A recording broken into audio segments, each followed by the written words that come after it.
तो मैं मनीष कुमार शर्मा स्वागत करता हूं आपका एक बार फिर यादवेंद्र स्मार्ट क्लासेस पर, जिस पर आप रेलवे की तैयारी कर रहे हैं। जैसा कि आपको पता है, शाम के 6 बजे आपकी एक क्लास होती है जो आपकी साइंस की क्लास होती है, और इस साइंस की क्लास में मैं आपको बायो पढ़ा रहा हूं। इससे पहले मैं फिजिक्स कंप्लीट करा चुका हूं, नहीं देखी है तो प्लेलिस्ट में जाके आप क्लासेस को देख सकते हैं। इसके साथ ही हम बायोलॉजी की आज जो क्लास है आपके 14 नंबर है। इस 14 नंबर का मतलब है कि मैं यहाँ पे चैप्टर वाइज सीरीज को चला रहा हूँ। इस चैप्टर वाइज सीरीज में मैं कई सारे टॉपिक को आपको कवर करा चुका हूँ। कल हमने एक टॉपिक पढ़ा था जिसका नाम था रेस्पिरेटरी सिस्टम।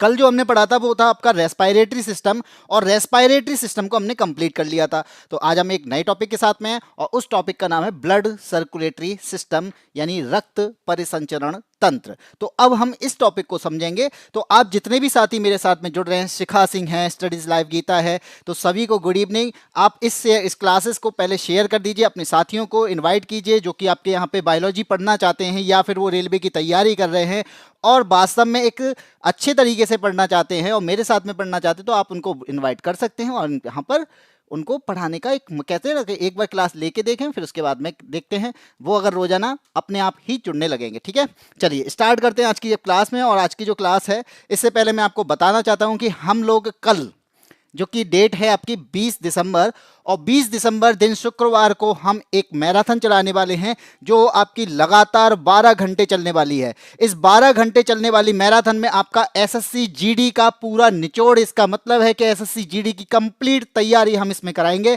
और इस 12 घंटे में आपको किस किस की क्लास मिलने वाली है? तो मैथ्स की क्लास मिलने वाली है यादवेंद्र सर के द्वारा। इसके अलावा ज्योग्राफी की क्लास मिलने वाली है जो कि मेरे द्वारा कराया जाएगा। पॉलिटी की क्लासेस यहाँ पे दी जाएंगी जिसको अखिल सर के द्वारा पढ़ाया जाएगा। और यहाँ पे स्टैटिक जीके की क्लास जिनको पढ़ाएंगे आपके ललित सर। तो ये क्लासेस आपकी लगातार 12 घंटे तक चलेगी, और सुबह 8 बजे से स्टार्ट होगी और रात के 8 बजे तक चलेगी। तो इस क्लास से जुड़ना ना भूलें। जिसे एसएससी जीडी ही, मैं कहता हूँ किसी भी वनडे कॉम्पिटिटिव की आपकी तैयारी कर रहे हो तो उस क्लास से, यानी इस क्लास से आप जुड़ सकते हैं। ठीक है, चलिए आगे बढ़ते हैं। ये क्लास कल होगी आपकी शुक्रवार को, और शुक्रवार को सुबह 8 बजे से क्लास होने वाली हैं। और मैं आपको एक और बता दूं, एक और बात, जो हम अपना बैच लेके आए थे संघर्ष बैच, ये आपका न्यू ईयर को लॉन्च होने वाला है, यानी 1 जनवरी को लॉन्च होने वाला है। और इस 1 जनवरी के दिन आपको संघर्ष बैच, यहाँ पे संघर्ष बैच मिलने वाला है मात्र 199 रुपए में। और इसमें क्या मिलने वाला है? Live classes, class notes, online test series, basic से एडवांस लेवल, बाइलिंगुअल क्लासेस मिलेंगी और डाउट क्लासेस भी इसमें दी जाएंगी। तो आप इस क्लास को लेना ना भूलें। मात्र 199 रुपए में आपको मैथ्स की क्लासेस मिल रही हैं न्यू ईयर के दौरान पे, यानी नए नव वर्ष पे जब आप एंटर कर रहे होगे तो आप इस बैच से जुड़ोगे। और इस बैच में यहाँ पे आपको मैथ्स को बहुत अच्छे तरीके से, हर बारीकी को, हर कंसेप्ट को यहाँ पे अच्छे से समझाया जाएगा। चलिए स्टार्ट करते हैं। आज की क्लास क्या है, तो आज का टॉपिक क्या है, हम उसकी बात करेंगे। तो उससे पहले में एक और चीज, मोटिवेशन। तो मोटिवेशन क्या है? मोटिवेशन है यहाँ पे कि मजबूत होने में मजा ही तब है जब सारी दुनिया कमजोर कर देने पर तुली हो।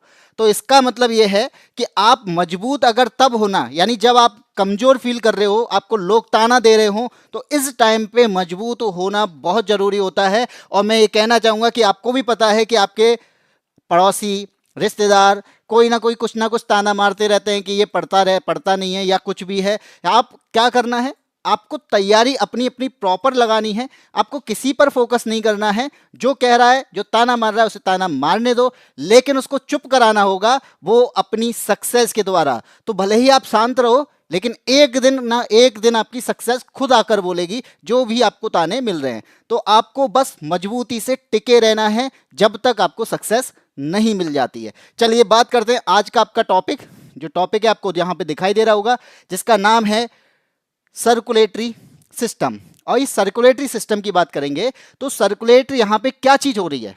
अगर सर्कुलेटरी सिस्टम को हम यहां पे पढ़ रहे हैं तो सर्कुलेट भी तो कुछ हो रहा होगा, तो उस पार्ट का नाम है ब्लड। तो यहां पे ब्लड सर्कुलेटरी सिस्टम हम पढ़ते हैं। ठीक है, तो यहां आपको यहां पे फोटो भी समझ में आ रहा होगा कि यहां पे आपको दो चीजें दिख रही हैं। एक आपको यहां पे दिख रही हैं जो कि आपको ब्लू कलर में है, दूसरी आपको यहां पे दिख रही है वो yellow colour, sorry red colour में। तो ये दो कलर आपको यहाँ पे दिख रहे हैं, इसका रीजन क्या है, हम यहाँ पे ये दो कलर क्यों देख पा रहे हैं? तो मैं आपको बताऊं, जब आपको रेड कलर में जो चीज दिख रही है वहां पे इसका मतलब है कि इसमें ऑक्सीजनेटेड ब्लड है, यानी इस ब्लड में ऑक्सीजन घुलित है। ठीक है, ये कल मैंने बताया था, किसमें बताया था, जब हम रेस्पिरेटरी सिस्टम पढ़ रहे थे, तो रेस्पिरेटरी सिस्टम में मैंने बताया था कि एल्वियोली क्या करती है। एल्वियोली यानी हमने सांस ली, सांस लेने के बाद में कहाँ पे आपकी जो सांस है यानी आपने जो गैसेस ली हैं वो नॉस्ट्रिल तक पहुंची, नॉस्ट्रिल से अंदर जाएंगी, फेरिंग्स तक पहुंचेंगी, फेरिंग्स के बाद में कहाँ पहुंचेंगी, ट्रैकिया में पहुंचती है, और ट्रैकिया के बाद में वो लंग्स में डिवाइड होती है, और लंग्स में डिवाइड होने के बाद में क्या होता है, वो एल्वियोली तक पहुंचती है, और एल्वियोली जो होती है वो क्या करती है, हमारे ऑक्सीजन का या हमारे ब्लड में ऑक्सीजन को पहुंचाती है, और ऑक्सीजन को पहुंचाने के बाद में ब्लड में ऑक्सीजन आता है, तो उसे कहते हैं ऑक्सीजनेटेड ब्लड। यहां पे ऑक्सीजनेटेड ब्लड है जिसको यहां पर रेड से दर्शाया जाता है, नहीं प्रेजेंट किया जाता है। ठीक है, अब मैं यहां पे बोल रहा हूं, जो ग्रीन आपको यहां पे ब्लू कलर का जो दिख रहा है, ये ब्लू कलर वास्तव में है क्या, ये भी आपका रेड ही कलर होता है। अब यहां पे रेड कलर को दोनों चीजों से दिखा देंगे तो क्या होगा, तो यहां पे आप समझ नहीं पाओगे, इस वजह से यहां पे ब्लू कलर से दिखाया जाता है। अब इस ब्लू कलर का मतलब क्या है, इस ब्लू कलर का मतलब है कि यहां पे जो ब्लड है उसमें क्या है, ये डीऑक्सीजनेटेड ब्लड है। क्या है, ये डीऑक्सीजनेटेड ब्लड है। इसका मतलब क्या है कि जब सेल्स तक पहुंचा आपका ब्लड, तो ब्लड जब आपका सेल्स तक पहुंचता है वहां पे ऑक्सीजन को छोड़ता है, ग्लूकोज ऑक्सीजन के साथ में क्रिया करता है, क्रिया करने के बाद कार्बन डाइऑक्साइड यहां पे रिलीज होती है। अब कार्बन डाइऑक्साइड जो निकलती है उसको लेके कौन जाएगा, उसको भी फिर ब्लड ही लेके जाता है, क्योंकि ब्लड करता क्या है, ब्लड जो है सर्कुलेट होता है और ट्रांसपोर्टेशन का काम करता है। जब वो ट्रांसपोर्ट करेगा तो उसके साथ में ऑक्सीजन भी जाती है। अब यहां पे क्या करेगा, जब वो लौट के आ रहा होगा तो कार्बन डाइऑक्साइड भी उसके ब्लास्ट में होती है, यानी सेल से आपका रेस्पिरेटरी सिस्टम में कह सकते हैं सेलुलर रेस्पिरेशन होता है, तब वहां से कार्बन डाइऑक्साइड भी आती है, तो उसको भी लेके आता है। अब जब उसको लेके आएगा तो ब्लड में क्या घुल जाएगी, कार्बन डाइऑक्साइड, तो उसे कहेंगे हम डीऑक्सीजनेटेड ब्लड, जो कि यहां पे ब्लू से दर्शाया गया है। लेकिन अगर मैं ये बोलूं कि जब ब्लड में आपको रेड दिख रहा है, जब ब्लड ब्राइट रेड यानी रेड है लेकिन क्या है, लाइट रेड है, या फिर तो वो उसको कहेंगे कि उसमें ऑक्सीजन की मात्रा ज्यादा है। लेकिन कभी कभी आप देखते होंगे कि ब्लड जो होता है ना बहुत डार्क होता है, बहुत ज्यादा डार्क, तो वो डार्क जो ब्लड है ना, तो इसका मतलब क्या है कि उस ब्लड में ऑक्सीजन नहीं है, उस ब्लड में कार्बन डाइऑक्साइड की मात्रा ज्यादा है, जिस वजह से वो ब्लड है वो ज्यादा डार्क दिखता है। अब यहां पे रेड को दोनों तरीके से दिखाओगे तो क्या होगा, आप पहचानने में दिक्कत करोगे, इसलिए इसे ब्लू कलर से दिखाया जाता है। तो यहां पे रेड का है मतलब ऑक्सीजनेटेड ब्लड, जहां पर ऑक्सीजन की मात्रा ज्यादा है या ऑक्सीजन घुलित है। और हम ब्लू की बात कर रहे हैं तो इसका मतलब है डीऑक्सीजनेटेड, जिसमें कार्बन डाइऑक्साइड की मात्रा ज्यादा है। ठीक है जी, स्टडीज लाइव गीता, धन्यवाद किस चीज के लिए। चलिए आप बात करते हैं, अब हम जब सिस्टम की पढ़ेंगे तो हम मोस्टली किस दिल को देखते हैं, तो आपने देखा होगा कि भाई हम लोग क्या करते हैं, हर्ट के बारे में पढ़ते हैं। तो हर्ट के बारे में जब पढ़ते हैं तो आपको इस तरीके के हर्ट बनाने की आदत होती है, या फिर आप देखते हो हम इस तरीके के, ये जो होता क्या होता है वो ऐसे बनता, जो देखो मुझ पे बन भी ना रहा है, इस तरीके से हम ब्लड वो बनाते हैं हर्ट। लेकिन वास्तव में हर्ट होता कैसा है वो आपको यहाँ पे दिखाई दे रहा होगा, यानी दिल जो होता है वो आपको इस तरीके से दिखता है, ये है आपका रियल हर्ट, जिसे आज के टाइम पे हम कुछ और दिखाते हैं, वो आपका रियल इस तरीके का होता है। ठीक है, अब यहाँ पे आपको दिख रहा होगा कि इस ट्रैकिया के नीचे ये आपका हर्ट आपको यहाँ पे ये दिखाई दे रहा है।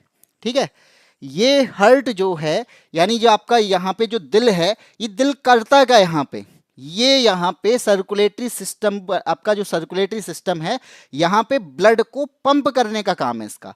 क्या काम है इसका, ब्लड को पंप करने का काम है। ये ब्लड को कहाँ पहुंचाता है, ये ब्लड को यहाँ से पहुंचाता है पंप करके आपके सारी अंदर यानी जितने भी ऑर्गन है वहां तक और सेल तक पहुंचाने का ये काम करता है।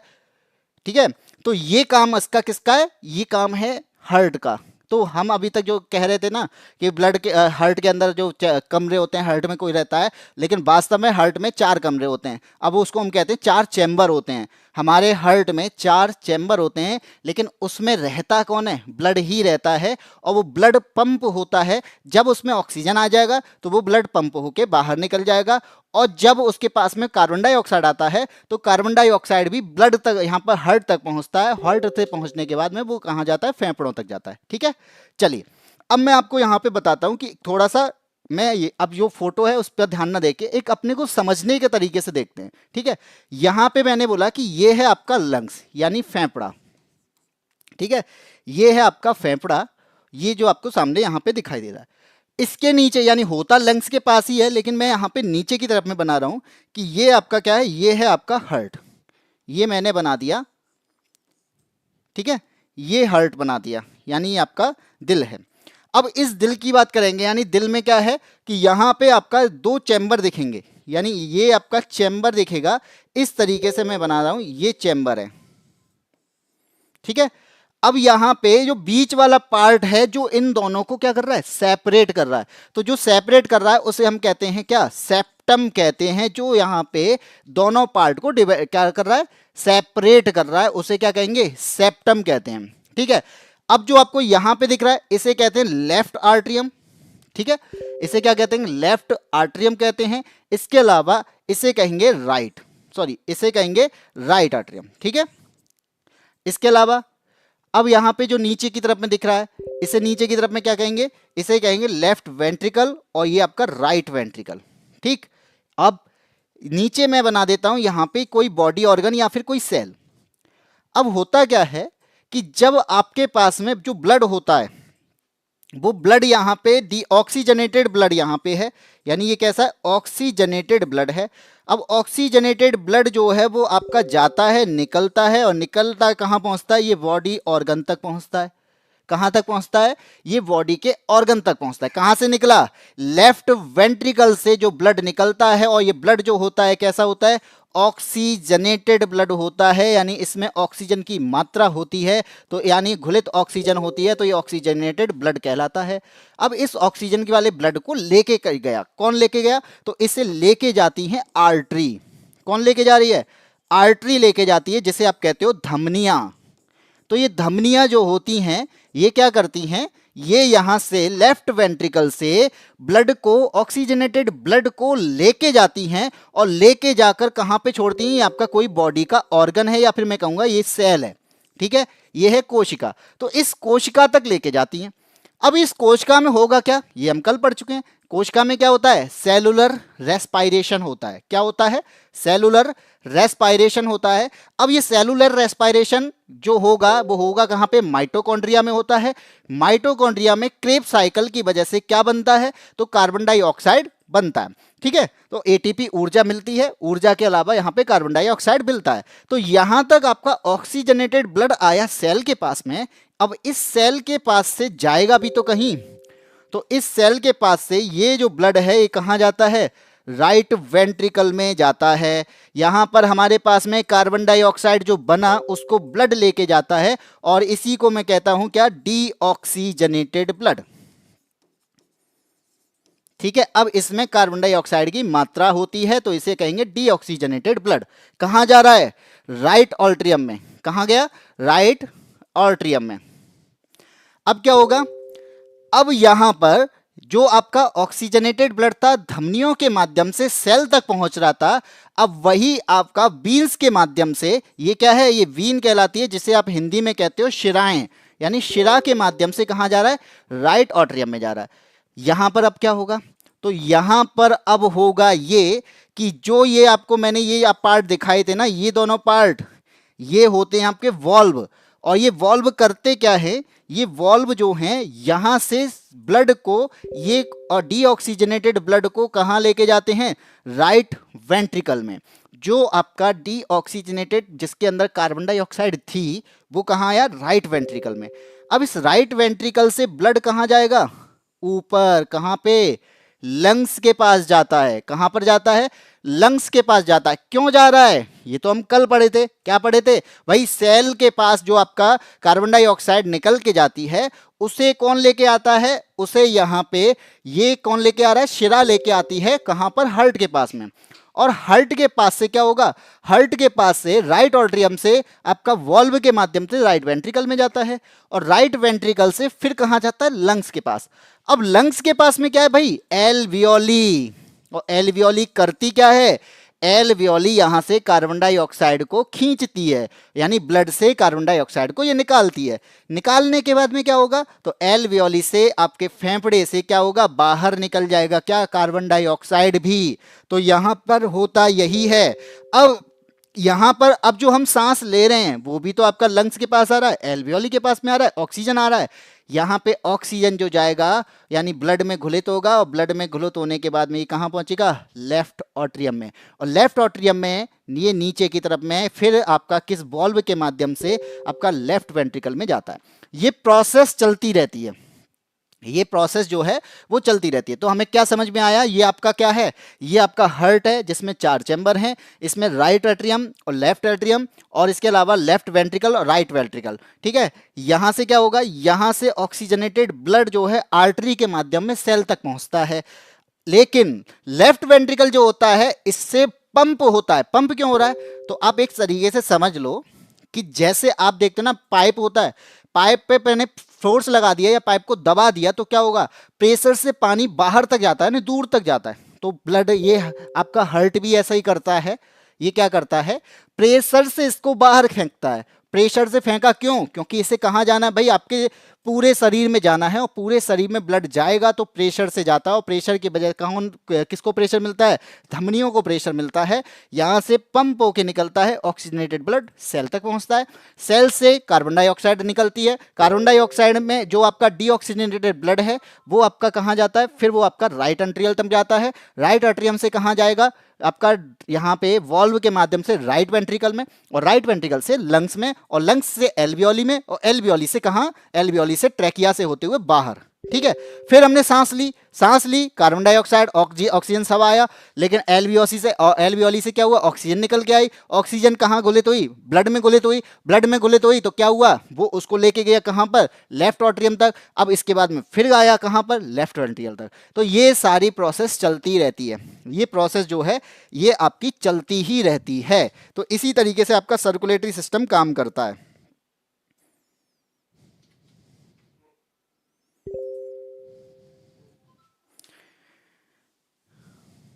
अरे भाई बहनों, सेशन को लाइक कर दो, बिल्कुल कर दो, लाइक, सेशन को लाइक कर दो। इसके अलावा सेशन को शेयर भी कर दो अपने साथियों को। ठीक है, ये मुझे लगता है समझ में आ गया होगा। ठीक है, ये चीज समझ में आई कि नहीं आई। अब इसके बाद में आगे बढ़ते हैं। इसके बाद में क्या होता है, हमें ब्लड को भी जानना हो। ब्लड पता है सबको कि ब्लड जो होता है ये कैसा है, ये हम पढ़ चुके हैं क्या है, ये आपका कनेक्टिव टिश्यू है। कैसा टिश्यू है, ये कनेक्टिव टिश्यू है, जिसे हम संयोजी ऊतक कहते हैं। ठीक है, अब ये कनेक्टिव टिश्यू करता क्या है, ये कनेक्टिव टिश्यू के अंदर यानी इस ब्लड के अंदर आपके दो पार्ट होते हैं। दो पार्ट कौन से, एक होता है आपका सेलुलर पार्ट, और एक होता है आपका कौन सा, फ्लूइड पार्ट। ठीक है, तो सेलुलर पार्ट और फ्लूइड पार्ट ये आपके क्या हैं, ये दो पार्ट हैं। जब मैं आपसे कहूं, आपने देखा होगा कि जब आप ब्लड रिपोर्ट लेके आते हैं तो ब्लड रिपोर्ट में आपको क्या क्या दिखता है, प्लाज्मा के बारे में बताता है, आरबीसी के बारे में बताता है, डब्ल्यूबीसी के बारे में बताता है, प्लेटलेट्स के बारे में बताता है। तो ये जो सारी चीजें हैं ना, ये आपके ब्लड में मौजूद होती हैं। तो यहाँ जब मैं सेलुलर वाले की बात करूंगा तो इसके अंदर आरबीसी मौजूद होती है, इसके अंदर डब्ल्यूबीसी मौजूद होती है, इसी के अंदर आपकी प्लेटलेट्स कम होती हैं। जैसे प्लेटलेट्स वो मौजूद होती हैं जो आप कहते हैं ना, मच्छर, डेंगू मच्छर के काटने से क्या गिरा, प्लेटलेट्स गिर जाती हैं। तो वो जो प्लेटलेट्स होती हैं ना, वो आपकी कहाँ होती हैं, वो ब्लड के अंदर ही पाई जाती हैं। तो ये आपका प्लेटलेट्स भी इसके अंदर मिलती है। इसके अलावा आपने जब कोरोना टाइम आया था उस टाइम पे आपने एक वर्ड सुना होगा जिसका नाम था प्लाज्मा। तो प्लाज्मा डोनेट करो, तो ये सारी चीजें, ये फ्लूइड पार्ट जो होता है वो प्लाज्मा होता है, जो कि कैसा दिखाई देता है, जो कि आपको येलो कलर का, कैसा, ये स्लाइटली येलो यानी बहुत हल्का येलो कलर का होता है, जो आपको फोटो में, इमेज में दिख रहा होगा। ठीक है, तो जो आपको ये अब दिख रहा है ना, ये ब्लड है, और इस ब्लड में क्या होगा, प्लाज्मा होता है, जो कि आपका येलो कलर का दिखता है, स्लाइटली येलो। ठीक, अब मैं यहां पे बोलूं रेड ब्लड की, यानी रेड ब्लड कार्पल्स की बात करूं, आरबीसी की बात करूं, तो ये क्या है, ये आपका सेलुलर पार्ट होता है। यहां पर जो आपकी संख्या होती है, आरबीसी की संख्या लगभग 40 से 50 लाख होती है। कितनी होती है, 40 से 50 लाख आपकी आरबीसी की संख्या होती है। इसका जो निर्माण यानी उत्पन्न होती है कहाँ पे होती है भाई? ये इसका जो निर्माण होता है ये बोन मैरो में होता है, अस्थि मज्जा में इसका निर्माण होता है। इसके अलावा और क्या इंपॉर्टेंट है, आरबीसी का कार्य क्या है भाई? ऑक्सीजन का ट्रांसफर करना। जो ऑक्सीजन आई थी एल्बियोली से उसका ट्रांसफर करना किसका काम है? आरबीसी का काम है। और आरबीसी में होता क्या है? हीमोग्लोबिन होता है। यहाँ पे आर का मतलब है रेड। ये रेड कलर किसकी वजह से आया है? ये रेड कलर आपका हीमोग्लोबिन की वजह से आया है, ये भी आपको याद रखना है, ठीक है। अब ऐसे ही डब्ल्यूबीसी की बात करूं, डब्ल्यूबीसी जो होता है इसे कहते हैं व्हाइट ब्लड कार्पल्स। अब ब्राइट ब्लड है तो इसका मतलब क्या है? इसका हम ये कह सकते हैं कि इसके अंदर हीमोग्लोबिन नहीं मिल रहा होगा, इसलिए कलरलेस है। कैसा है? कलरलेस होता है, ठीक है। ये कलरलेस होता है। ये करता क्या है? ये भाई एंटीबॉडीज का निर्माण करता है। ये आपके शरीर में या ब्लड में एंटीबॉडीज का निर्माण करता है, जो आपकी एंटीबॉडीज होती है, प्रतिरक्षी क्षमता जो होती है उसको बढ़ाने का काम करती है, ठीक है। अब इसके अलावा मैं प्लेटलेट्स की बात करूं तो प्लेटलेट्स भी आपने देखा होगा कि 2 से 4 लाख होती हैं शरीर के अंदर, यानी ब्लड के अंदर इसमें 2 से 4 लाख होती हैं। और ये किस में हेल्प करता है? ये ब्लड की क्लॉटिंग में हेल्प करता है। ये किस में हेल्प करता है? ब्लड क्लॉटिंग में हेल्प करता है। जैसे आपने देखा होगा आपके कभी चोट लग जाती है, क्या करता है? आपके कभी चोट लगी तो चोट लगने के बाद में क्या होगा? चोट लगने के बाद में आप देखोगे कि ब्लड निकल रहा है, लेकिन थोड़ी देर बाद अपने आप ही इस पर एक परत सी जम जाती है। वो परत जम जाती है यानी आपके ब्लड की क्लॉटिंग हो जाती है। अब इसके बाद में धीरे धीरे करके ब्लड निकलना बंद हो जाता है। ये काम कौन करता है? ये काम करता है प्लेटलेट्स। तो प्लेटलेट्स कहते हैं ना, प्लेटलेट्स की संख्या गिरना, ये भी आपका इसलिए खतरनाक होता है कि ब्लड क्लॉटिंग रुक जाएगी। अगर आपके चोट लगेगी तो आपका ब्लड नहीं रुकेगा। ना रुकने का कारण क्योंकि आपके अंदर प्लेटलेट्स नहीं है जो हेल्प करती है किसमें? ब्लड को क्लॉट करने में, रक्त का थक्का जमाने में। तो इसलिए ये बातें आपको याद रखनी है क्योंकि इससे क्वेश्चंस बनते हैं।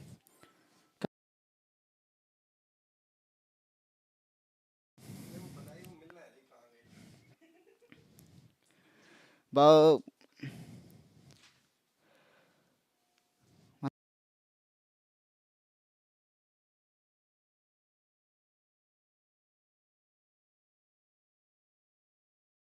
चलिए अब स्टार्ट करते हैं आपका क्वेश्चंस। मैंने आपको थोड़ा सा आपको समझा दिया कि हार्ट का काम क्या है, ब्लड का काम क्या है, ब्लड में क्या क्या होता है, ये सारी चीजें हमने पढ़ ली हैं। अब हमें पढ़ना क्या है? क्वेश्चंस को समझना है, इनके आंसर आपको देने हैं। इसी के साथ में आगे बढ़ते हैं, ठीक है।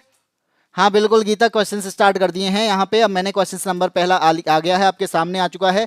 अब बात करते हैं आपका क्वेश्चन नंबर पहला क्या कहता है कि ब्लड का इनमें से कौन सा घटक है, ब्लड का इनमें से कौन सा घटक है जो क्या करता है? इम्यूनिटी को बढ़ावा देने के लिए कीटाणुओं से लड़ने में शरीर की मदद करता है।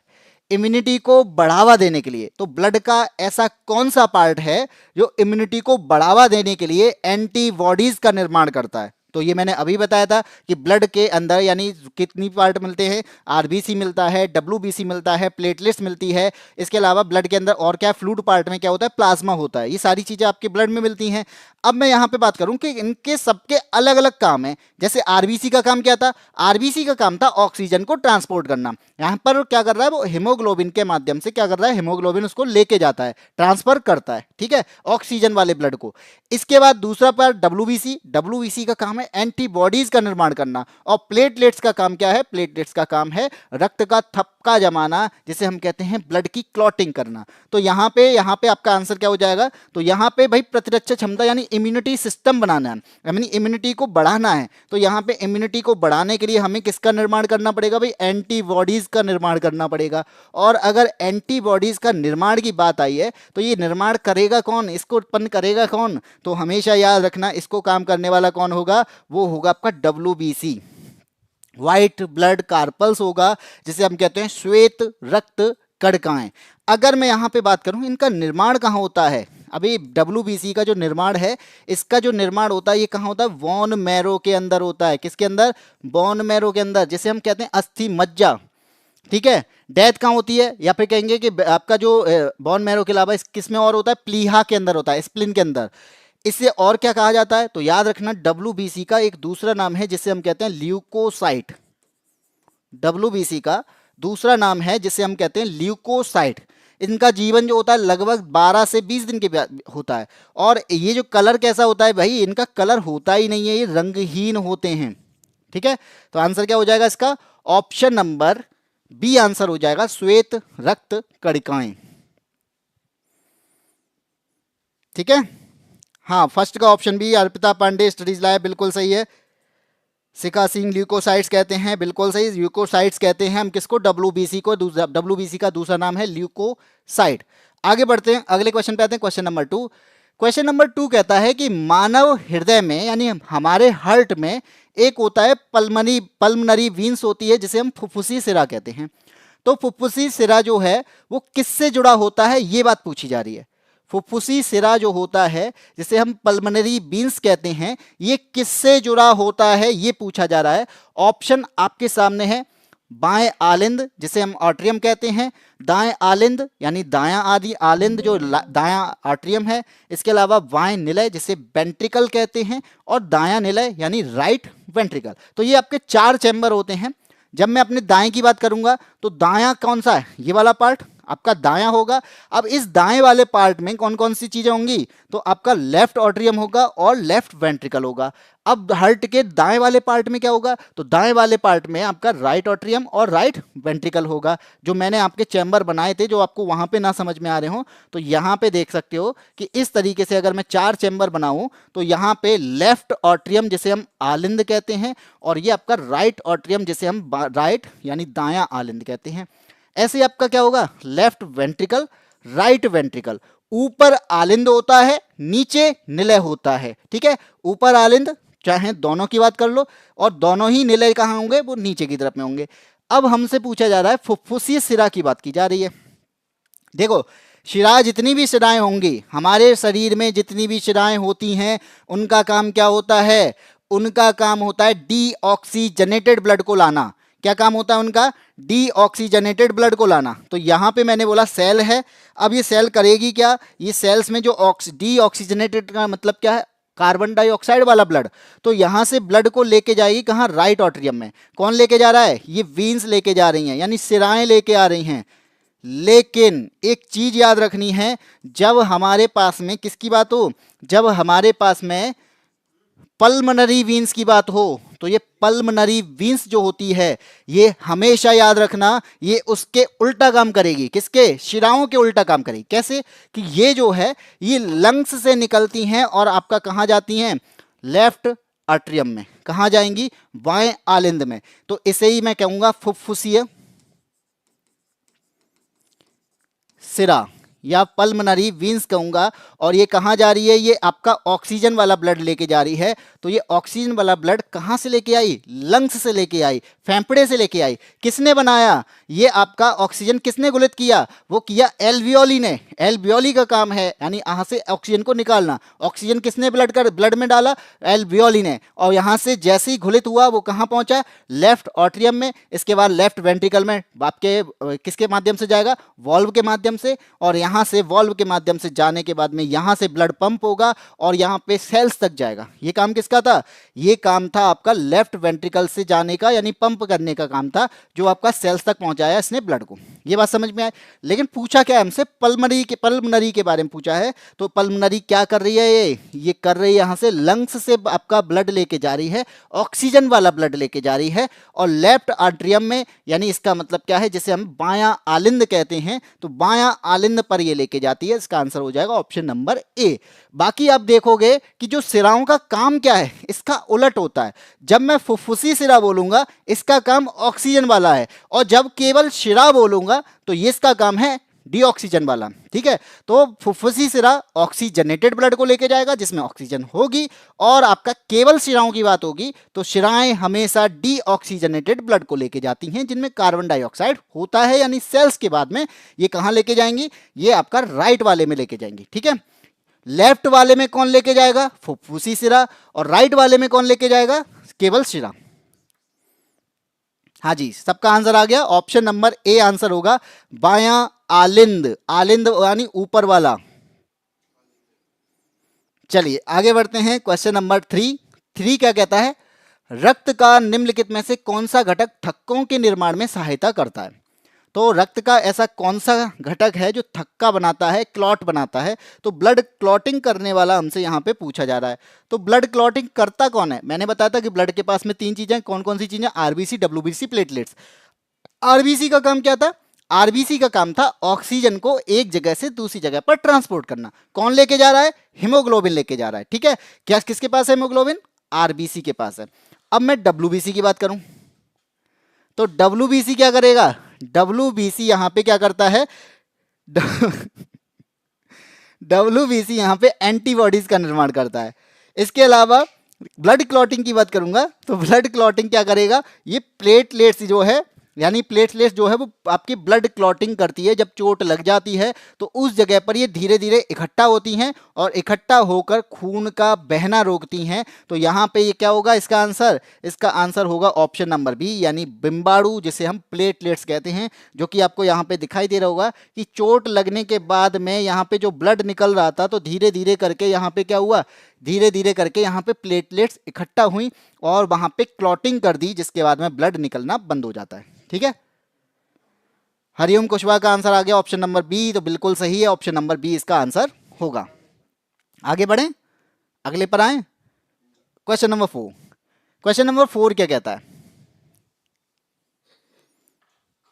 शिखा सिंह का, हाँ जी, प्लेटलेट्स है, बिल्कुल सही है, जिसे थ्रोम्बोसाइट कहते हैं, बिल्कुल सही, ऑप्शन नंबर बी। गीता का भी। अब आते हैं क्वेश्चन नंबर 4 पे। 4 क्या है? यहाँ पे 2 ग्रुप हैं आपके पास में, इन दोनों ग्रुप को क्या करना है? यहाँ पे मिलान करना है, यहाँ पे, यानी अब यहाँ पे मैच करके बताना है। मैच करेंगे तो यहाँ पे क्या है? पहले में दिया है आपका हार्ट, दूसरे में दिया है आर्टरीज जिसे धमनियां कहते हैं, और तीसरे में दिया है बीन्स जिसे हम शिराएं कहते हैं। इन तीनों को हमें मैच करना है। करो मैच। मैच करेंगे, यहाँ पे क्या करेंगे? जब मैं हार्ट की बात करूंगा तो मैंने बताया था क्या? हार्ट करता क्या है भाई? पंप करता है। क्या पंप करता है? ये ब्लड को पंप करता है। कहां से करता है? ये आपका लेफ्ट वेंट्रिकल से करता है, और लेफ्ट वेंट्रिकल से पंप होकर ब्लड कहां जाता है? सेल्स के पास जाता है, यानी ऑर्गन के पास पहुंचता है। यहां पे कैसा ब्लड पहुंचता है? ऑक्सीजनेटेड ब्लड पहुंचता है। तो कौन कर रहा है वो भाई? हार्ट कहां कर रहा है? हार्ट कर रहा है, ऑप्शन फर्स्ट का हो जाएगा आपका ए, जो क्या है? पंप की तरह कार्य करने वाला अंग है। तो हृदय करता क्या है? पंप करता है। ठीक है, तो पहले का हो जाएगा ए। दूसरे का क्या बताएगा? दूसरे का हो जाएगा, यहां पे देखेंगे कि धमनियां क्या करती हैं। तो धमनियां और शिरा का मैंने बताया था। शिरा क्या करती है? तो शिरा अभी पढ़ चुके हैं। जब हम वीन्स की बात करते हैं तो ये डीऑक्सीजनेटेड ब्लड को लेके जाती हैं, जिनमें ऑक्सीजन नहीं होता, जिनमें कार्बन डाइऑक्साइड होता है। तो यहाँ पे शिराओं का हो जाएगा क्या? ऑक्सीजन रहित। इसका मतलब है सेकंड का हो जाएगा बी, ऑक्सीजन रहित। इसका मतलब डीऑक्सीजनेटेड। ठीक है, डीऑक्सीजनेटेड। और जब मैं शिराओं की बात करूं, धमनियों की बात करूंगा, तो इसके पास में क्या है? इसके पास में ऑक्सीजन है, और इसके पास में अगर ऑक्सीजन है तो इसे कहेंगे ऑक्सीजनेटेड। तो थर्ड का क्या हो जाएगा? सेकंड का थोड़ी, सेकंड का क्या हो जाएगा? सेकंड का हो जाएगा बी, और थर्ड का क्या हो जाएगा? उल्टा हो गया, यानी धमनियों का हो जाएगा ऑक्सीजन युक्त, सेकंड का सी, और थर्ड जो है आपका क्या है? शिराएं, शिराओं का हो जाएगा बी। तो फर्स्ट का ए, सेकंड का सी, थर्ड का बी। किस में दिया है? सेकंड का सी, सेकंड का सी, ऑप्शन नंबर बी। ठीक है, फर्स्ट का ए, सेकंड का सी, थर्ड का बी। पप्पू राम मीणा डिलीट। हरिओम कुशवाहा, बिल्कुल ऑप्शन नंबर बी आंसर होगा। इसके बाद में अगले क्वेश्चन पे पहुंचते हैं। अगला क्वेश्चन आपसे क्या कहता है?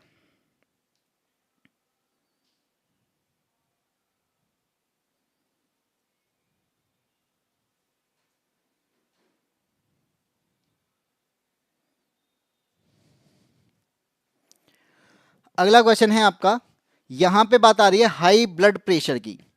तो ये तो आपका नॉर्मली देखते होगे, आसपास के लोगों को हाई बीपी होता है, यानी ब्लड प्रेशर ज़्यादा होता है। तो यहाँ पे बात आती है कि हाई ब्लड प्रेशर, जिसे हम क्या कहते हैं? हाइपरटेंशन कहते हैं, वो किसके कारण होता है? किसके कारण होता है? ऑप्शन ए कहता है भाई मांसपेशियों का संकुचन होता है, यानी कंट्रैक्शन होता है। बी कहता है कि धमनियां जो होती हैं उनका कंट्रैक्शन होता है।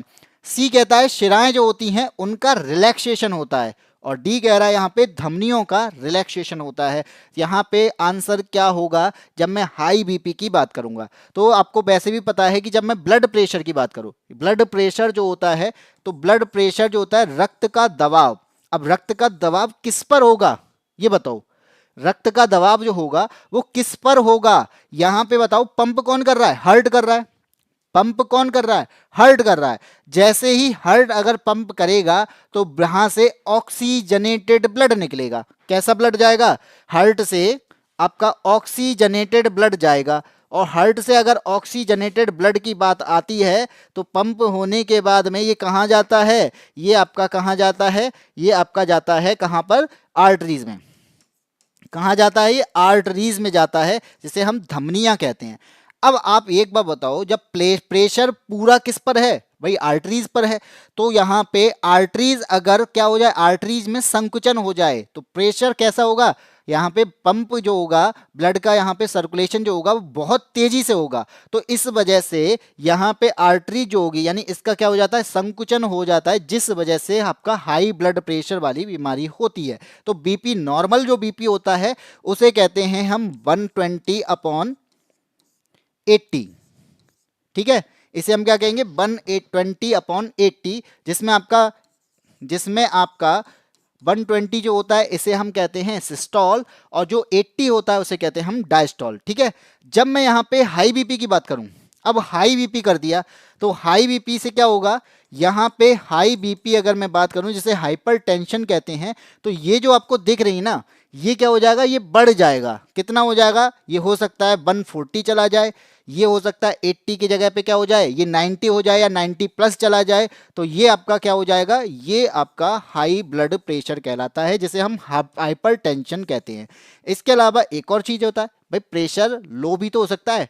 तो लो ब्लड प्रेशर की जब मैं बात करूंगा तो लो ब्लड प्रेशर जो होता है उसे हम क्या कहते हैं, उसे हम हाइपोटेंशन कहते हैं। जिस तरीके से इसे क्या कह रहे थे, इसे अगर हम हाइपरटेंशन कह रहे हैं उसे हाइपोटेंशन कहते हैं। और वो क्या होगा, तो हाइपोटेंशन जो होगा, लो ब्लड प्रेशर की अगर मैं बात करूं तो आपका हो सकता है कि 120 से नीचे जाए। कितना चला गया, ये चला गया आपका 100 और ये चला गया आपका 60। ठीक है, तो ये आपका क्या हो जाएगा, ये आपका लो ब्लड प्रेशर हो जाएगा, जिसे हम क्या कहेंगे, जिसे हम कहते हैं हाइपोटेंशन। ठीक है भाई, महाकाल, हाँ जी बिल्कुल, जय महाकाल। तो आंसर क्या होगा आपका, ऑप्शन नंबर बी। इसके बाद में आते हैं क्वेश्चन नंबर 6 पर। 6 क्या कहता है आपसे, 6 कहता है मानव परिसंचरण तंत्र में, यानी क्या है ये, ब्लड सर्कुलेशन सिस्टम, सभी सिराएं रक्त को हृदय की ओर ले जाती हैं। सारी सिराएं क्या कर रही हैं, तो रक्त को हृदय की ओर ले जाती हैं। इसका मतलब कहां से गई, सेल्स से जाती हैं। ठीक है, और सेल से अगर जा रही है तो इसका मतलब क्या है, उसके पास में डीऑक्सीजनेटेड ब्लड होगा, जहां पर कार्बन डाइऑक्साइड की मात्रा उसके अंदर होगी। तो जब वो डीऑक्सीजनेटेड है तो यहाँ पे क्या समझ में आया कि जितनी भी सिराएं हैं वो डीऑक्सीजनेटेड ब्लड को सेल से कहाँ ले जाती हैं, हार्ट के पास ले जाती हैं। फिर कह रहा है यहाँ पे कि जो फुफ्फुसी सिरा है और अन्य सिराओं में क्या अंतर है। अब फुफ्फुसी सिरा जिसे हम पल्मोनरी बीन्स कहते हैं, तो ये मैंने क्या बोला था कि सिराएं जितनी हैं वो यहाँ पर पल्मोनरी बीन्स जो होती हैं इसका उल्टा होती है।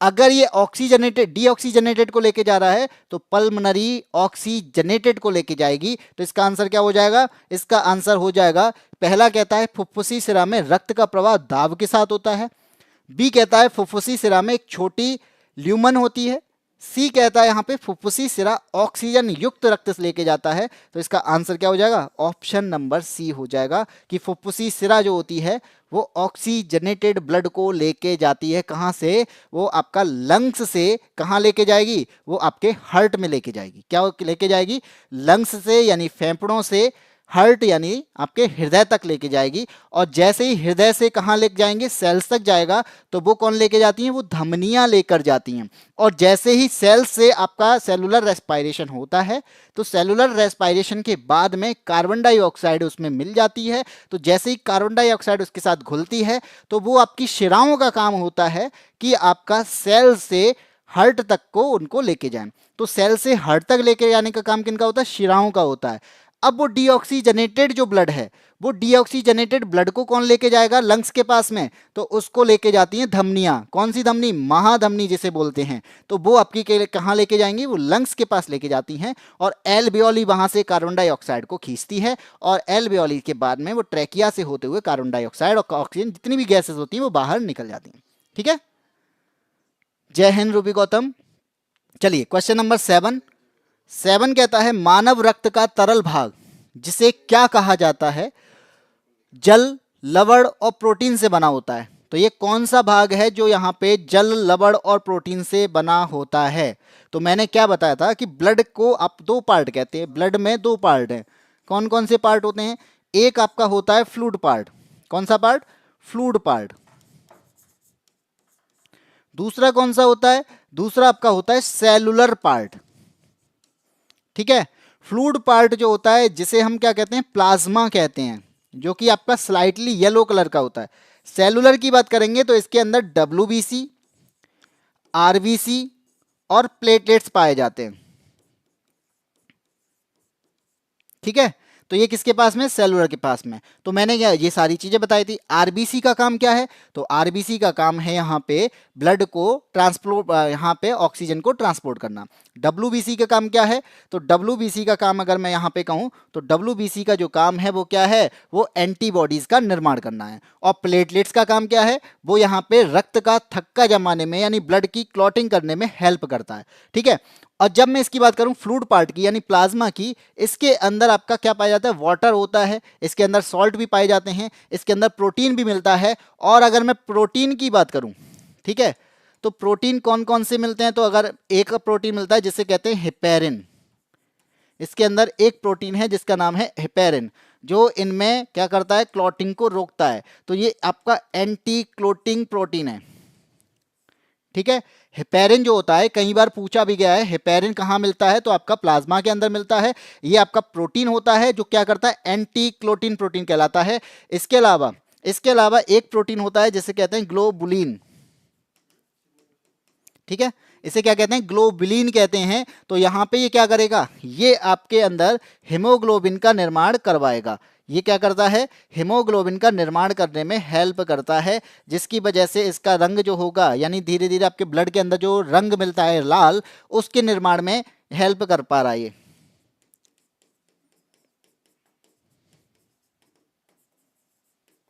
ठीक है। चलें आगे।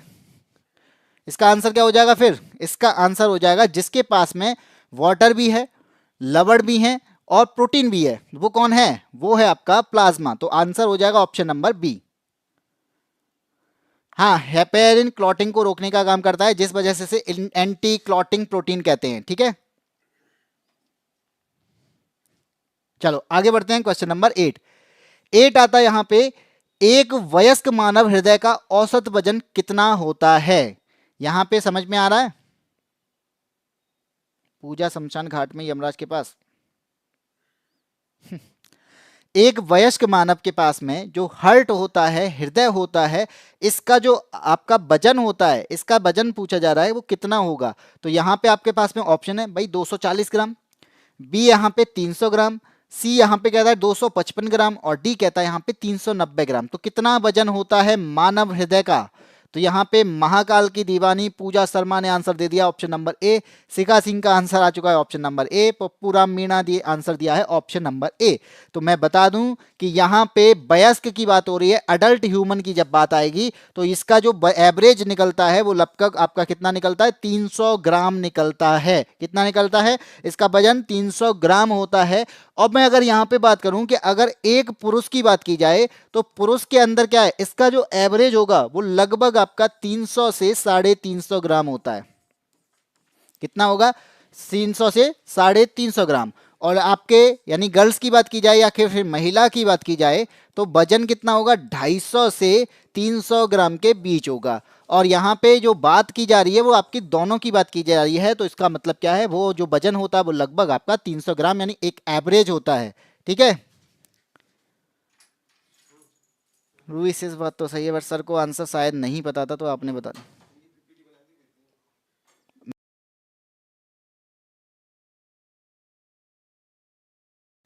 साइको गर्ल प्रणाम। चलो आगे बढ़ते हैं, अगले क्वेश्चन पे आते हैं। Question number 9। इनमें से कौन सा मानव रक्त में नहीं पाया जाता? इनमें से कौन सा मानव रक्त में यानी हमारे ब्लड में नहीं पाया जाता है? तो यहां पे ऑप्शन आ रहा है ल्यूकोसाइट, बी ऑप्शन है कॉन्ड्रोसाइट, सी ऑप्शन है आपका लिम्फोसाइट और डी है आपका मोनोसाइट।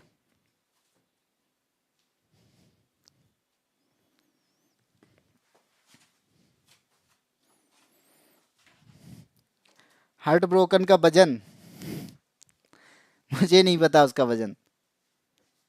और अगर बात करो तो जैसे मैं तो कहता हूँ कि डिवाइड करने का काम सेप्टम का होता है, शायद सेप्टम खत्म हो जाता होगा, लेकिन उसकी बात नहीं है, ये मजाक की बात है, इसको छोड़ो, इस पर आ जाओ। तो रूबी गौतम का आंसर आ चुका है आपका कॉन्ड्रोसाइट। तो यहाँ पे आपका आंसर क्या हो जाएगा, कॉन्ड्रोसाइट हो जाएगा, ऑप्शन नंबर बी। बाकी आपका मानव रक्त में क्या क्या यहाँ पे नहीं पाया जाता है, तो मैं कहूँगा कि आपका जैसे आपका WBC की बात करूँ, तो मैं अगर WBC की बात करूँ तो WBC को क्या कहा जाता है, WBC को ल्यूकोसाइट कहा जाता है भाई। अभी हमने पढ़ा था कि WBC को क्या कहा जाता है, ल्यूकोसाइट कहा जाता है। और ये WBC आपका 5 प्रकार का होता है। कितने प्रकार का होता है, 5 प्रकार का होता है, कई सारे, यानी WBC के अंदर बहुत सारी चीजें होती हैं। तो आपका एसिनोफिल, ये भी क्या है, एक WBC है। एसिनोफिल जो है ये WBC है। इसके अलावा आपका बेसोफिल जो है ये भी क्या है, ये भी WBC का ही पार्ट है। वेसोफिल जी है, ये भी आपका WBC का पार्ट है। इसके अलावा और क्या होता है, तो वो होता है आपका न्यूट्रोफिल। क्या होता है, न्यूट्रोफिल होता है। और इसके अलावा मोनोसाइट, मोनोसाइट के अलावा लिम्फोसाइट, जो एंटीबॉडीज का निर्माण कर रहा है ना, वो कौन करता है, वो लिम्फोसाइट ही करता है। ये क्वेश्चन पूछा गया था WBC में, ऐसा कौन सा प्रकार है जो एंटीबॉडीज का निर्माण करता है, तो वो है आपका लिम्फोसाइट। और इसका आंसर क्या हो जाएगा, कॉन्ड्रोसाइट। बाकी ल्यूकोसाइट, लिम्फोसाइट और मोनोसाइट ये सारे ही क्या हैं, ये आपके WBC से रिलेटेड हैं। चलिए आगे बढ़ते हैं, अगले क्वेश्चन पे आते हैं। क्वेश्चन नंबर आता है आपका क्वेश्चन नंबर 10। और 10 क्या कहता है यहाँ पे, क्वेश्चन नंबर 10 कहता है कि कार्ल लैंडस्टीनर को इनमें से किसके लिए जाना जाता है। कार्ल लैंडस्टीनर है, इनमें से किसके लिए जाना जाता है। ऑप्शन ए कहता है कि ये आइसोलेशन ऑफ डीएनए यानी डीएनए के पृथक्करण से रिलेटेड हैं। बी कहता है कि इन्होंने क्या किया था, डिस्कवरी की थी, किसकी, क्लासिफिकेशन ऑफ ब्लड ग्रुप, यानी जो आपके ब्लड ग्रुप होते हैं उसकी डिस्कवरी इन्होंने की थी। सी कहता है कि जो जी का वायरस है इसकी पहचान करने वाले ये थे। और डी कहता है तंत्र का अध्ययन किया था, यानी इन्होंने नर्वस सिस्टम को पढ़ा था या फिर उसकी स्टडी की थी। तो यहां पे आपके कार्ल लैंडस्टीनर की अगर बात की जा रही है तो इसका आंसर क्या होगा,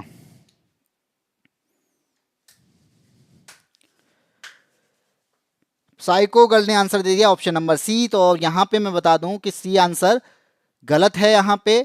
बाकी महादेव की दीवानी ने आंसर दिया option number b, Ruby Gautam ने भी आंसर दिया ऑप्शन नंबर बी। तो चलिए, तो जो लोग यहाँ पे ऑप्शन नंबर बी के साथ हैं उनका आंसर बिल्कुल सही है कि ये क्या है, कार्ल लैंडस्टीनर जो हैं इन्होंने ब्लड ग्रुप को बताए थे। आपको पता होने चाहिए कि हमारे पास में ब्लड ग्रुप के टाइप की अगर मैं बात करूं तो कितने टाइप मिलते हैं, 4 टाइप मिलते हैं, 4 टाइप मिलते हैं। तो आपने देखा होगा कि भाई हमारा ब्लड ग्रुप, आप सबको पता होगा कि हमारे ब्लड ग्रुप कौन कौन से हैं। तो किसी का ब्लड ग्रुप ए होता है, किसी का ब्लड ग्रुप बी होता है, किसी का ब्लड ग्रुप ओ होता है, और किसी का ब्लड ग्रुप जो होता है वो AB होता है। ठीक है, तो ये आपके क्या है, ये 4 टाइप हैं। अब मैं आपसे अगर ऐसा क्वेश्चन पूछ लूं कि कार्ल लैंडस्टीनर ने रक्त समूह के वर्गीकरण किया था, लेकिन इन्होंने कौन कौन सा किया था, यह बात याद रखना है कि जब आपसे A, B और O का पूछा जाए तो ये तीनों खोजे थे, वो किसने खोजे थे, वो कार्ल लैंडस्टीनर ने खोजे थे। किसने खोजे थे, कार्ल लैंडस्टीनर ने खोजे थे। लेकिन यहां पे जब AB की बात की जाए, किसकी बात की जाए, AB की बात की जाए, तो इसकी खोज किसी और ने की थी और उनका नाम क्या था, उनका नाम था कैलिस्टो। ठीक है, तो आपसे अगर ऐसे क्वेश्चन भी पूछ लिए जाए तो इनका भी आंसर आप दे सकते हो कि ब्लड ग्रुप भले ही 4 होते हैं, लेकिन यहां पे क्या है, यहां पे 4 में से 3 खोजे थे कार्ल लैंडस्टीनर ने, और इसके अलावा कैलिस्टो ने खोज की थी किसकी, जो एक और ग्रुप, जो आपका चौथा ग्रुप है जिसे हम AB के नाम से जानते हैं, तो वो आपका यहां पे आंसर हो जाएगा। ठीक है, हाँ जी, शिखा सिंह, AB और O। तो यहाँ पे 4 की बात हो रही है, लेकिन इन्होंने खोजे 3 थे।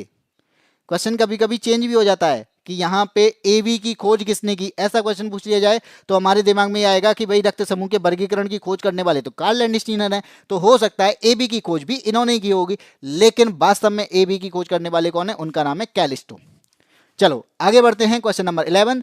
निम्नलिखित में से क्या परिसंचरण तंत्र का अंग नहीं है, इनमें से क्या आपका परिसंचरण तंत्र, जिसे हम ब्लड सर्कुलेशन सिस्टम कहते हैं, उसका पार्ट नहीं है। बताइए कौन सा पार्ट नहीं है। ए कहता है भाई इंटेस्टाइन, बी कहता है हार्ट, सी कहता है ब्लड और डी कहता है आर्टरीज। तो इनमें से क्या पार्ट नहीं होगा, शिखा सिंह का आंसर आ चुका ऑप्शन नंबर ए। और शिखा सिंह के अलावा और किसी का आंसर आया है, महाकाल की दीवानी ने भी आंसर दे दिया है, और साइको गर्ल ऐड आ गया। अच्छा, आंसर नहीं दिया, ऐड बताया। साइको गर्ल का आंसर ए है।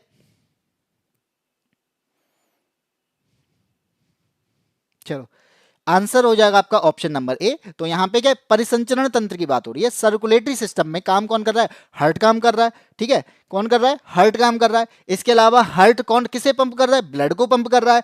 लेके कौन जा रहा है? आर्टरीज लेके जा रही है। तो यहाँ पे काम किसका नहीं है? बड़ी आंत का काम नहीं है, लार्ज इंटेस्टाइन का काम नहीं है, ये डाइजेस्टिव सिस्टम से रिलेटेड है। तो हम इसको पढ़ चुके हैं किसमें? डाइजेस्टिव सिस्टम में, जहां पर हमने स्टमक का काम देखा था, जहां पे हमने आपका लार्ज इंटेस्टाइन का काम देखा था, जहां पर हमने स्मॉल इंटेस्टाइन का काम देखा था। इसके अलावा हमने लीवर को समझा था। तो वो सारी चीजें किसमें हमने पढ़ी थी? वो हमने हमने किसमें पढ़ी है? डाइजेस्टिव सिस्टम में। ठीक है, तो महाकाल की दीवानी, रूबी गौतम आंसर सही है। साइको गर्ल का भी आंसर बिल्कुल सही है। शिखा सिंह ने भी आंसर बिल्कुल सही दे दिया है। बाकी बाकी पता नहीं कहां गए। क्वेश्चन नंबर 12 की बात करते हैं। मनुष्यों में निम्न में से किसका ऑक्सीजन के प्रति उच्च संबंध है? तो यहां पे पूछा जा रहा है कि ऑक्सीजन से के प्रति किसका उच्च संबंध है। यहां पर ऑक्सीजन को लेके कौन जाएगा? जब हम जब सांस लेते हैं, यानी रेस्पायरेशन करते हैं, तो उसमें क्या होता है कि जब सांस लेंगे तो हमारे पास में सारी गैसेस, वातावरण में उपस्थित सारी गैसेस हमारे अंदर जाती हैं, चाहे वो आपकी कार्बन डाइऑक्साइड हो। हम पढ़ते हैं कि भाई हमने ऑक्सीजन को ग्रहण किया, नहीं, हमने यहाँ पे कार्बन डाइऑक्साइड को भी लिया है, हमने यहाँ पे ऑक्सीजन को भी ग्रहण किया, हमने वाटर वेपर को भी ग्रहण किया है। यानी एटमॉस्फेयर में जितनी भी गैसेस होती हैं सारी ये हमने ली हैं।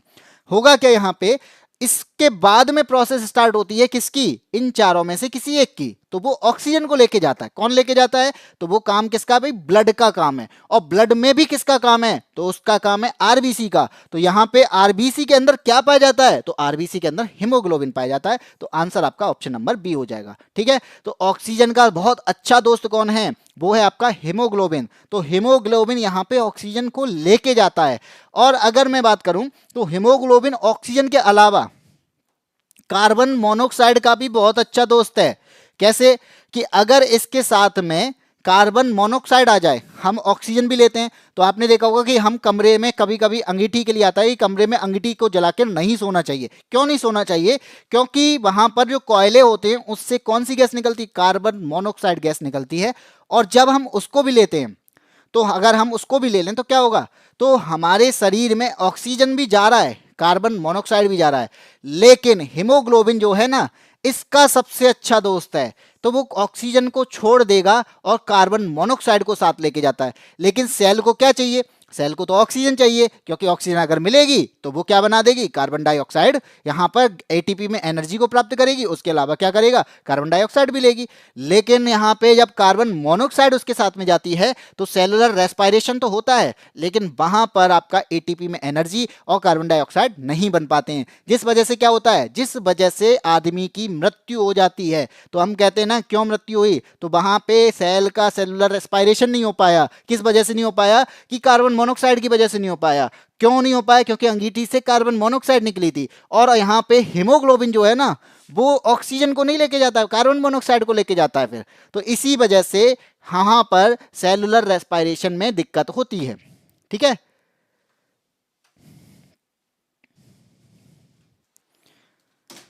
क्लास को लाइक कर दिया, बहुत अच्छी बात है। अगर क्लास को लाइक कर दिया है, इसके अलावा अपने दोस्तों को, आप अपने जो साथी हैं, पढ़ना चाहते हैं, पढ़ रहे हैं, आप उनको भी शेयर कर सकते हैं। हाँ, सबसे जहरीली गैस है, ठीक है। लेकिन ये बहुत अच्छी, हीमोग्लोबिन की बहुत अच्छी दोस्त है। ऐसे मान लो कि अगर उसके सामने कार्बन डाइऑक्साइड, कार्बन मोनोऑक्साइड और ऑक्सीजन, तीन अगर रहें, तो इन तीनों में से कहते हैं ना बेस्ट फ्रेंड कौन है? तो कार्बन मोनोऑक्साइड उसका सबसे अच्छा दोस्त है, तो कार्बन मोनोऑक्साइड को लेके जाएगा। तो यहाँ पे जो ब्लड है, हीमोग्लोबिन है, तो वो सबसे अच्छा दोस्त माना जाता है कार्बन मोनोऑक्साइड का। और सबसे खराब किसके लिए है? वो कार्बन डाइऑक्साइड के लिए।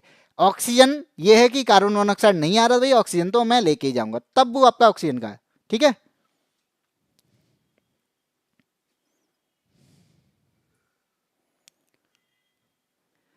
हम शेयर करते हैं। आंसू कमेंट करता है पर उसका कमेंट क्लास में नहीं आता। आंसू कौन है भाई? ये तो मेरे को पता ही नहीं, आज तक हमने देखा ही नहीं। कमेंट क्यों नहीं आता? ये तो ऐसा हो ही नहीं सकता, कमेंट किसी वजह से नहीं आ पा रहा हो। या तो कुछ ऐसा कुछ बोला होगा जिससे वो ब्लॉक हो गए होंगे। तो ये तो मैंने पहले ही बोला था कि यहाँ पर क्लास में कोई भी ऐसी चीज़ नहीं बोलनी है जो किसी को हर्ट करे, ठीक है, यानी सामने वाले को दिक्कत दे। तो इसी वजह से शायद हो सकता है, कोई भी हो मैं नहीं जानता, लेकिन हो सकता है कि टेक्निकल टीम के द्वारा उनको ब्लॉक कर दिया गया हो, ठीक है। इसकी बात करते हैं। सामान्य मानव रक्त कैसा होता है, हमारा जो ब्लड है ये कैसा है। ऑप्शन है आपके सामने उदासीन, बी कहता है स्लाइटली एसिडिक है, सी कहता है आपका variable between acid and alkali, और डी कहता है स्लाइटली अल्कलाइन है। तो इसका आंसर महाकाल की दीवानी ने आंसर दे दिया है ऑप्शन नंबर डी, और आंसर भी बता दिया है कि हाँ ब्लड का जो आपका कहते हैं ना मानव रक्त का पीएच वैल्यू, अगर मैं पीएच वैल्यू की बात करूं तो पीएच वैल्यू को जब मैं इस तरीके से मीजर करते हैं कि जो 7 होता है ये आपका न्यूट्रल होता है, जिसे मैं कहता हूं उदासीन, और 7 से अगर ऊपर जाओ 7 से नीचे जाओ तब क्या होगा, 7 से ऊपर जाने पर उसे कहेंगे कि यहाँ पे जो वस्तु है या जो भी पदार्थ है वो क्षारीय है। 7 से नीचे जाएगा तो वो यहाँ पे क्या बताएगा कि वो अम्लीय है। लेकिन अब यहाँ पे जब मैं ब्लड की बात करूंगा तो ब्लड का जो यहाँ पे पीएच वैल्यू है या पीएच लेवल है वो कितना होता है, तो याद रखना कि ब्लड के जो पीएच लेवल होता है वो 7.35 से 7.45 होता है। अब आपको दिख रहा है कि 7 से ऊपर है लेकिन बहुत ऊपर नहीं है, तो इसका मतलब है थोड़ा बहुत क्षारीय जरूर होगा। तो यहाँ पे आंसर क्या हो गया भाई, ऑप्शन नंबर डी हो गया कि क्षारीय तो होता है, अल्कली तो होता है, लेकिन बहुत कम होता है। क्यों, क्योंकि इसका जो पीएच वैल्यू बहुत 7 के आसपास ही होती है, 7.35 होती है, तो बहुत थोड़ा अल्कली होता है या कहेंगे थोड़ा क्षारीय होता है, ठीक है। सर मेरा भाई है तो कभी ऐसा कुछ बोलता ही नहीं है, साइलेंट वो है, तो इसका मुझे आइडिया नहीं है, और हो सकता है कि अब देख लेंगे, मैं चेक करा लूँगा कोई होगा, अगर ब्लॉक होगा तो मैं बता दूंगा, वैसे ब्लॉक नहीं होगा जहाँ तक है, अगर कुछ बोला ही नहीं है तो कुछ भी कैसे भी करके ब्लॉक नहीं होगा, ठीक है। आते हैं क्वेश्चन नंबर 14 पे। रक्त का इनमें से कौन सा घटक ऑक्सीजन का परिवहन करता है, बताओ। ब्लड का इनमें से कौन सा घटक है जो यहां पे क्या कर रहा है, ऑक्सीजन का परिवहन कर रहा है, यानी ऑक्सीजन को लेके जा रहा है। कौन लेके जाता है, ऑप्शन ए है भाई उसे प्लेटलेट्स लेके जाती है, बी कह रहा है नहीं डब्ल्यूबीसी लेके जाता है, सी ने बताया प्लाज्मा लेके जाता है, और डी है यहां पे आरबीसी लेके जाता है। तो क्या आंसर होगा इसका, महाकाल की दीवानी ने आंसर दिया है क्या,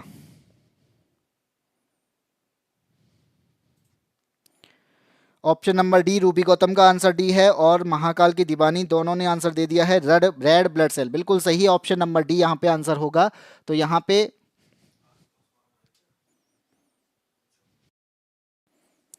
रूबी गौतम क्या उसका मतलब जिसके बारे में बता रहे हो ना आंसू, उसका नाम क्या आशुतोष वर्मा नाम है क्या, अगर ऐसा है तो मैं बता सकता हूँ कि हाँ ऐसा कुछ है, तो मैं उसको अनब्लॉक करा सकता हूँ, ठीक है।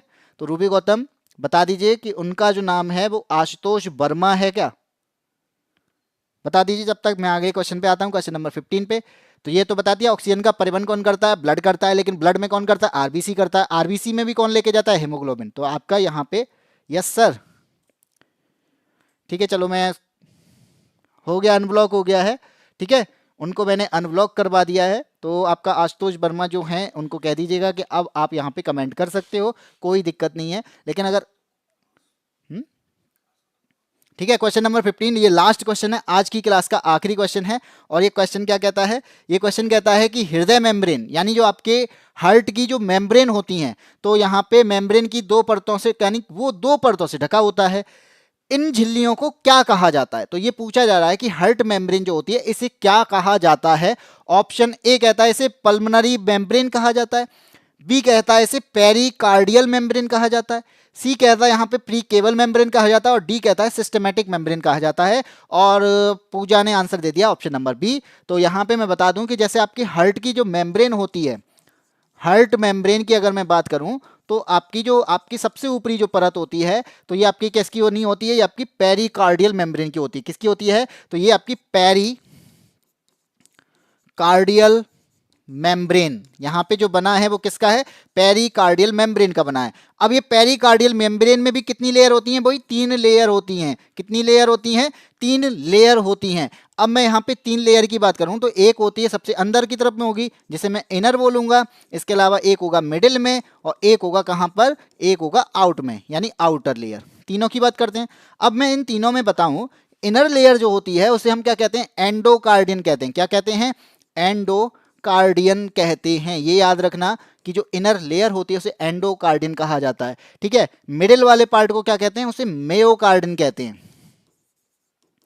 ठीक है, तो मेयोकार्डियन हो गया। इसके अलावा जो लास्ट लेयर है उसे एपिकार्डियन कहा जाता है।